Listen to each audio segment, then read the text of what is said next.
What kind of class would you like to learn in? Because that is also the kind of class I would probably want to teach in.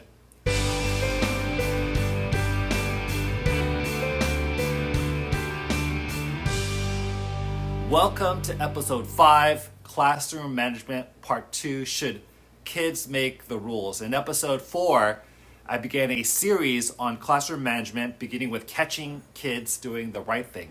Now, if there's something I've shared that was helpful for you in the last episodes, please be sure to like and subscribe.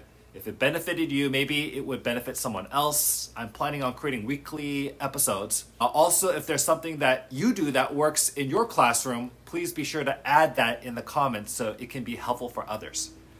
In episode 3, I talked about knowing your students and inviting them to tell their story.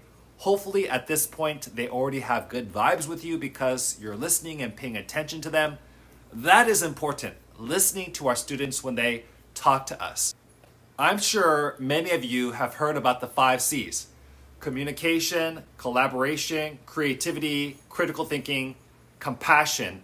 But if there were a 6th, maybe that would be courage. And that's something I'm working on myself as I'm stretching and growing myself. And this next step may require some of that courage for you as well. Would you be brave enough to ask your class what kind of class they would like to learn in?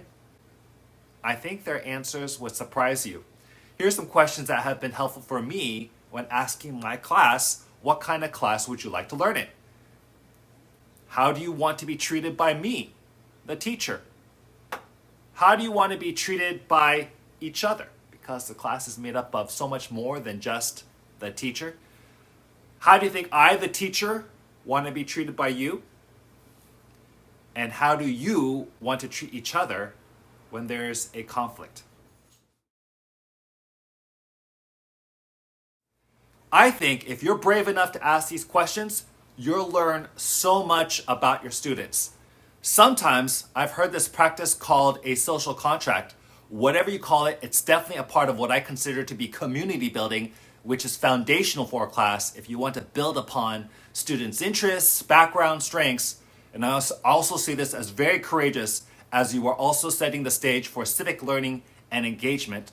Ideally, I like to set the social contract not on the first day, but within the first couple of weeks of school.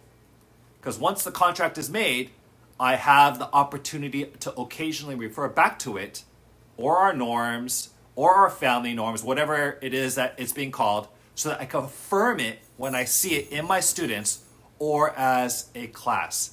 And this lets them know their teacher's really listening and paying attention to their voice and doing something about it.